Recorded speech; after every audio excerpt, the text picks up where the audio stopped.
Welcome, Greg. Good to have you here today. Thanks, Dean. Glad to be here.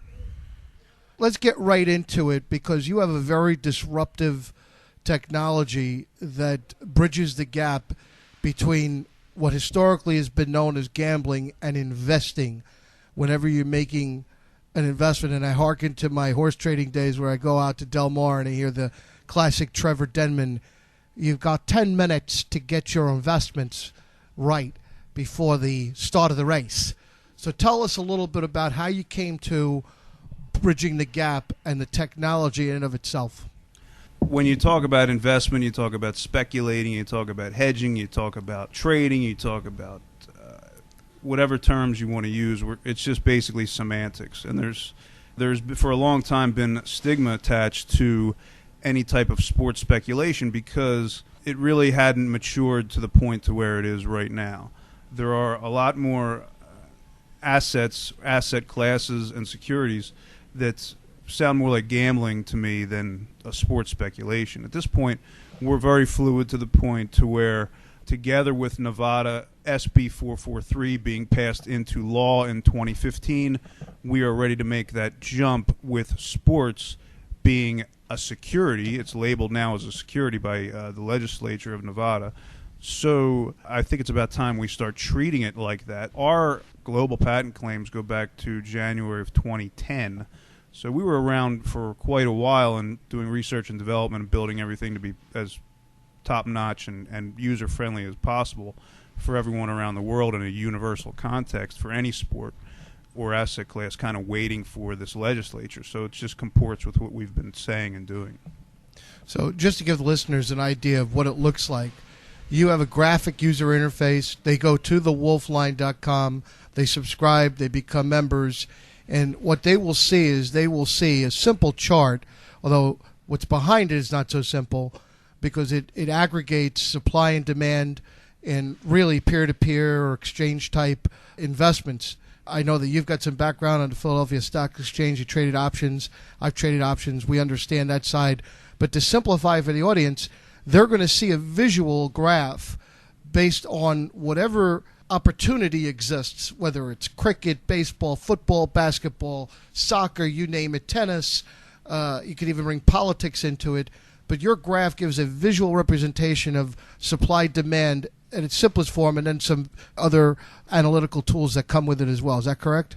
Absolutely, Dean. What it comes down to when you distill what makes the closing price of a sports speculation, and that's all that matters, is the closing price of a sports speculation, because that's obviously where the true price is, where you have reached what we call the measured marker or the threshold, which is a market agreed upon equilibrium of price, volatility, or probability. Now, when I say price, that could be relative strength. It's also point spread or handicap. When I talk about volatility, that's the over-under or the totals in layman's terms. And when I talk about probability, that's more the options guy in me coming out, because you're talking about a delta probability percentage, which is analogous to a money line or an alternate money line. So the two things, the two major constituents of what make up a sports speculation price, and these are relationship markets, make no mistake about that. They're all relationship markets, most similar to foreign exchange, obviously, because it's one asset relative to the other. If you're looking at just the NFL, for example, Cleveland versus Pittsburgh, basically you're just doing the same thing as the yen versus the dollar. Pittsburgh versus New England, you're looking at the dollar versus the euro. Yeah, but in Pittsburgh and Cleveland, you got to cross the Monongahela, and Japanese yen dollar, you got to cross the Pacific. Yeah, all baked in, all baked in. So what we're doing here is that the two main constituents of the closing price of a sports speculation are one is the efficient market hypothesis. Most of the listeners, I would think, understand what the efficient market hypothesis is. A guy named Dr. Eugene Fama won the Nobel Prize for its construction in 2013. With all respect to Dr. Fama, it's part of what we do. It's part of the pricing that goes into what is relevant in this particular context, but it's incomplete because it ignores the behavioral economics aspect of it, which is the second major part. But real briefly, for anyone that doesn't know, the efficient market hypothesis just says that all fundamental information that has been disseminated and made public will be included in the price, and it's baked in. So it's absolutely true, because if price action is continuous through the game, and right before the half, let's say, God forbid, Antonio Brown goes down with a knee injury, the price movement in terms of the second half of that game is going to be reflected because everybody watched it on TV. It's digested. Everything is completely digested. We go all the way back to the seminal book by Edwards and McGee, 1948, I believe, that discussed the dawn of technical analysis as we were moving forward with, that is only concerned with price action. Obviously, this was 25 years before options came on the scene, so they didn't speak of volatility or probability. It was simply price. So that is a major part of that. Obviously, the second huge part of it is the behavioral economics, and that's really the cream on top of the cake, and that's where the edge is found. That's where you get the irrational supply and demand, and you get the imbalance that occurs there. If we're dealing with something, and this is just common sense to think about it, where would be the best place to display the importance of behavioral economics than a sports speculation market or a horse racing speculation market, where there is absolutely no tangible asset associated with the perceptions of price, volatility, or probability. It's only abstract perceptions being traded infinitely back and forth with, as I said, nothing tangible. So because of that, behavioral economics is most certainly the most paramount part, after you understand the fact that everything publicly known is digested by the market and therefore made irrelevant. I just want to be clear about something. Like, I've looked at your technology. We've gone through it. I've been through the demos. Mm-hmm. And you're 100% agnostic. The subscriber has to read the tea leaves, so to speak. You chart it, you graph it, you put it all there in terms of the supply-demand metrics, but it's up to the user to come to a determination of what they think is going to be their best resultant investment. Like, I have to choose between Pittsburgh versus Cleveland or Miami versus New England, and I've got to read that information. And if I've only got one investment to make for that particular period, I've got to determine myself what's best. You're not going out there making any prognostication whatsoever. That's correct. It's selling shovels in a gold rush, Dean. Exactly. That's basically what we're doing. What you need in any scientific pursuit, and as we know, trading is, the amalgam of science and art. A thermometer is a great example. A barometer is a great example. An altimeter is a great example. A glucose monitor, a blood pressure cuff, whatever you want to talk about. Traffic signal. I could choose to blow through a yellow light, maybe get tail-ended by a red light signal and either get the ticket or I don't get the ticket. The risk is mine as I'm coming to that intersection if I see the signal. Right. But also, to be clear for the listeners, this is as much a tool that gives sovereignty to the investor as a graph on stockcharts.com or on E-Trade or Ameritrade that opened up a tremendous amount of volume to the markets that weren't there before, because the tool is now there for the user. Absolutely. It's a complete paradigm shift in the industry. It changes the entire landscape of how people look at these markets and understand that it's 100% contingent on these clinical market forces that, just like any security, again, conducive with Nevada SB 443 law, determines these products to be a security, so we should treat them like one. That's funny, because although that law is very important as far as agreeing with what our technology is and theory and application and the inevitable future of quant sports trading, especially in our case, being the fastest growing securities or financial market of the next 10 to 20 years, it's just inevitable that it's going to go that way. And whether or not legislators are going to accept that now or in a year, I can't say. But we're dealing with legislators, and we're dealing with, going through the correct channels of lobbyists and what we have to do to get the truth out there so that they can get this regulated from a federal standpoint, and then also the states can do what they want to. But the regulation will come from either the CFTC, the SEC, or FINRA. And the only thing I can say about SB 443, again, out in Nevada, is it's funny because it does have a tremendous amount of value from a conceptual standpoint and a theoretical standpoint, helping to get this moving forward to where it should be. But Nevada is just, once again, they're late to the party. They have these actively managed hedge funds now where they're using sports as the underlying instrument at exactly the wrong time, when everybody's fleeing from actively managed funds and they're going and trading for themselves. I believe that PIMCO Ultimate Return Fund in the last 3 years has gone from $300 billion under management to about $75 billion under management. So they're either going to passively managed funds, which there is no correlation to in the sports market, or they're quantitatively trading online for themselves. And that's been a trend since the mid to late 90s, and that's why the floors are all shut down.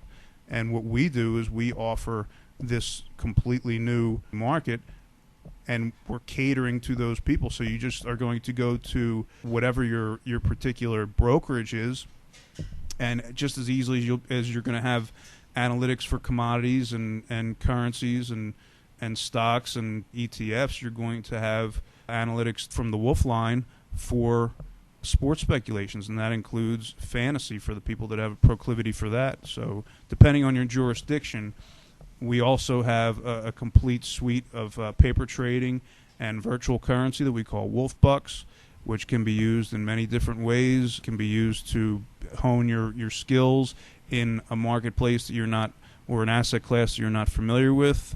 Filipino women's basketball, for example, or German handball. I mean, anything you want, checkers, whatever it is that there's a market made on, we can use the quantitative tools at the Wolf line to give people what they want, and that's the ability to establish long-term theoretical market edge. And that's just the trader talking. I mean, from a personal standpoint, and I'll make it real quick, it was just like, okay, first sports bet at 7 years old. I was at the track by the time I was 14, the old Garden State Park. When I found out that the racetrack was not your opponent, that they were just kind of taking a brokerage fee, a huge brokerage fee, to be honest with you, 20 to 30% now, which is why they're in so much trouble. And it turned out that it was just a peer-to-peer exercise. Well, that was when I kind of got hooked on the whole behavioral economics deal, and oversupply, under demand, and overbought, oversold, and the whole shebang. And then after that, my friend who I grew up with and was going to the races with for years, I was out in California doing my thing. I think I called on with like a psychedelic rock band or something like that, and he called up and he said, "You got to come back. I'm trading on the Amex. I'm doing this. This is great for us," and all this other stuff. By the time I got back, it was '99, and that huge shift, that huge shift was over. Nobody had edge anymore. You actually had to speculate. You actually had to know how markets worked. You couldn't just sit there and 10,000 up or whatever and just buy on the bid, sell on the offer, whatever the hell they were doing. I actually made my bones on the desk for a firm out of New York, and started as a clerk and learned the whole thing. And I was one of the first registered market makers on the ISE, which was the first electronic options exchange. I'm sure you know. And that was during the .com bubble, and I was just like trying to learn all this theory. Not only derivative theory and option theory, which is, as you know, is the top of the food chain, but also market mechanics, technical analysis. And that time, technical analysis was still kind of like seen as voodoo. And we still have people you and I know personally that call it voodoo. And it's just absolutely insane that they would do that, because all technical analysis is a quantified and graphically displayed story of behavioral economics. Correct. That's what it is. And, if I got to quote Jesse Livermore, he said these patterns repeat themselves at certain levels. And, of course, we have support levels, resistance levels of price, volatility, etc. Trend lines, channels, that's behavioral economics, and that's how it works. We call it serial correlation, and it's absolutely true. And the great thing about sports as the underlying is that it can never go bankrupt. A stock can go bankrupt. A currency can become insolvent. A house can burn to the ground with and have no value left, with no insurance. But a sports relationship, it's a continuing spiral of price action or volatility action or probability conditions that's just in these finite stanzas that we quantify and make it, like you said earlier, as simple to read as a coloring book, a traffic light, or a thermometer. And That's what we want to do is give people legitimate analytics that can help them and be extremely efficient and take all the work out of it for them. Well, there you go. That's the Wolfline at thewolfline.com. Wolfline Analytics does consider price action up to the moment. So what Greg is saying is absolutely 100% true. You're going to get that information priced in to the visual graphical model that you're going to see at the Wolfline when you go to thewolfline.com and you subscribe for a user package. And just to drop back to a couple of things that you talked about in terms of the Wolfline having its own EMH, which constantly proves itself over 130,000 relationships. You know, you talked about German handball. So you're going to get that the relevance of that particular market, even if there are only 10 investors in that particular event.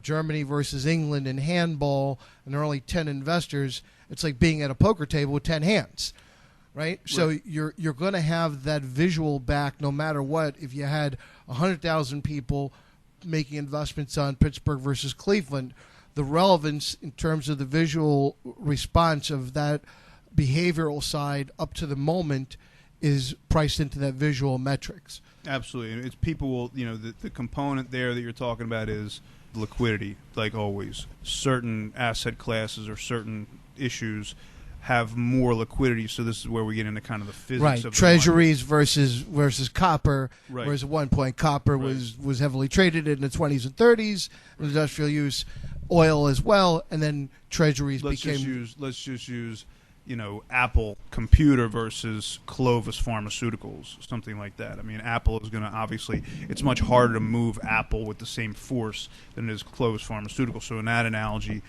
Apple would be the NFL point spread market. It's a much tighter, less volatile market than the German handball that you were talking about. And it's interesting that I bring up Clovis Pharmaceuticals because we were talking about what actually is gambling and what, these semantics and this nonsense. And how the big part is moving from those ugly words that really kind of distort people, and it really has hurt.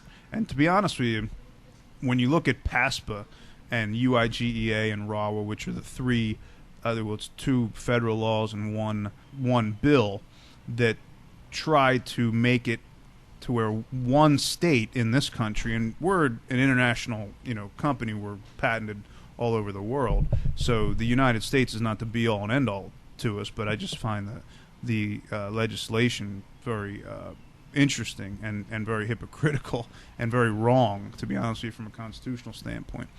But the Professional and Amateur Sports Protection Act of 1992 could just be eradicated by just one sentence in Article 4, Section 2 of the Constitution. It says that the citizens of each state shall be entitled to all the privileges and immunities as the citizens of the several states. That's it.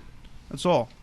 How could they write a law in 1992 that allows Nevada to do something that every other state can't do? So it's absolutely absurd to do that, and we're going to fix that. If they don't do it through the legal channels they have now, obviously we're going to fix that by making, together with that Nevada state law, again, we're going to make it impossible because of the theory we have, because of the practical application that we have, because of the tools that we have, because of the terminology that we use. It's going to be impossible to have carve-outs that make it to where you can use quantitative analytics and make trades for traditional financial instruments and then somehow discriminate against sports as the underlying instrument for what your speculation is. So, when you talk about Clovis Pharmaceuticals, there's just one name that pops up in my head. I mean, you own the stock at 110 on a Friday. The FDA arbitrarily comes out the next day and says, hey, Clovis, your number one drug is not going to make it through this part of clinical trials. You wake up on Monday and your stock is $10 a share. I mean, what's the gamble, really? Right. But we don't wish this on any professional sports team, but you hardly ever heard, matter of fact, have never heard a plane going down on Saturday before a Sunday game. It just hasn't happened. Actually, the analogy there would be the way that interest rates have been manipulated and how that's affected equity prices since 2007. But there would be no action on that, whereas the difference is in Clovis, the market's going to open up and someone's going to be on the losing end of that trade. Yeah, it's indicated, but if you remember in 2007, before the market opened, the Dow futures were down 1,000 points 2 times, and it was actually starting to breach that 20% into bear territory for the Dow. Mm-hmm. So Bush came out with Bernanke, and they said, okay, well, we're going to cut a full point on the Fed funds, and 100 basis points, and then by the end of the day, the Dow was up 1,000. So what if you had it? You were right to be short the diamonds.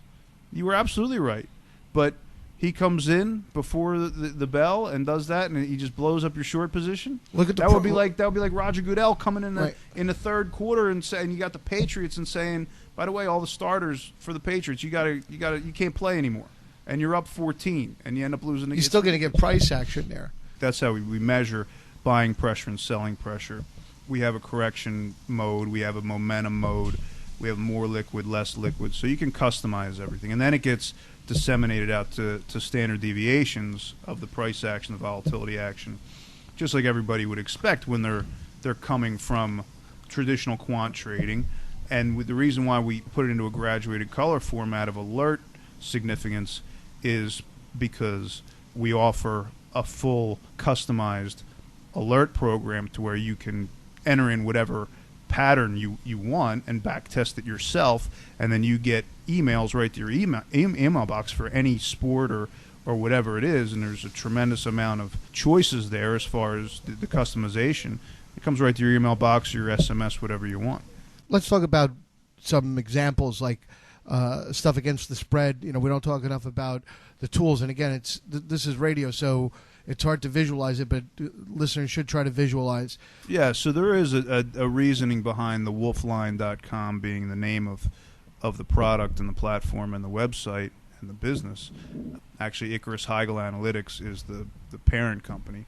But the Wolfline represents the wolf, which is, again, an allegory where you want to be a wolf and not a sheep in any type of marketplace where, it's about independent thought, and the crowd is, there's an old Nietzsche saying, insanity in individuals is rare, but in large groups, political parties, epochs, it's the rule. Lone wolf, very sovereign. By the way, I love the logo. Yeah. The eyes, different colored eyes. The signal eyes are there. Yeah, the other thing I just wanted to make sure I squeezed in the Livermore quote, because it was something we were talking about before, was, the only news that matters is not in the headlines. And I thought that was a very profound quote by Jesse Livermore, again, who made $100 million in the crash of 29 and almost that much in the crash of 1907. So I would rather listen to the ghost of Jesse Livermore than some clown, saying that he's a wise guy or something like that.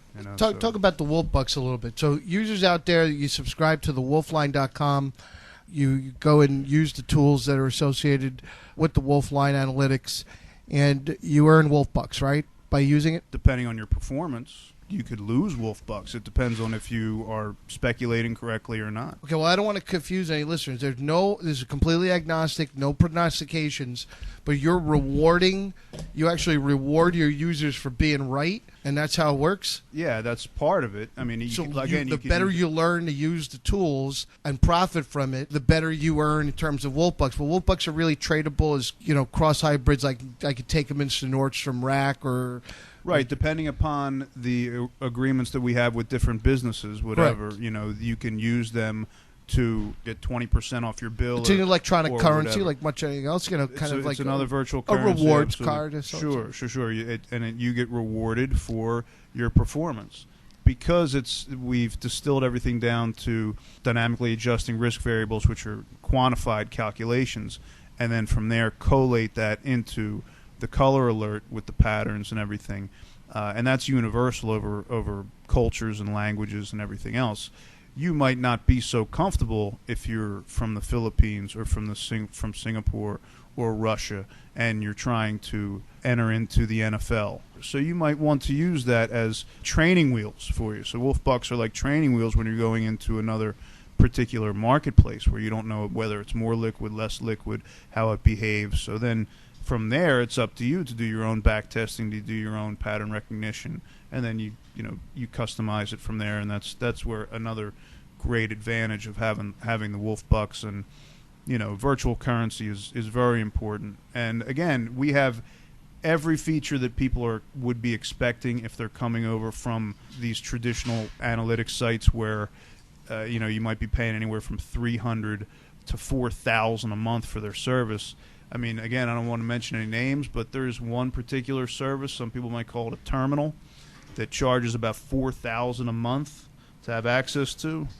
And they give you for the major sports, they give you the odds for, the NBA or whatever you might want to see.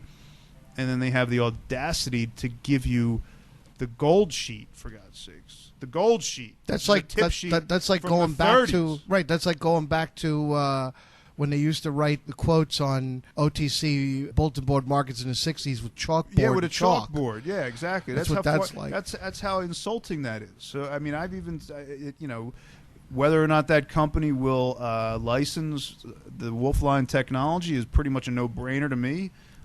We got to do business at that point. It's a business proposition. Who's going to get the license? Because we can't white label. Obviously, we have to custom label because we're the only game in town. And that's why we got the patents, and that's why we're completely proprietary. And it's again a paradigm shift, and everybody knows it's us. We're not trying to hide who we are. We wish you all the best success in the world. Don't you bet and like your a partners. sheep, man. Trade like a wolf. Don't bet Betting like a is sheep. over. Trade like a wolf. It's quant trading. The revolution of the wolf line, Quant similar to sports going back trading. 20 years, traditional financial markets, their theory technology products empower the individual trader to be their own expert.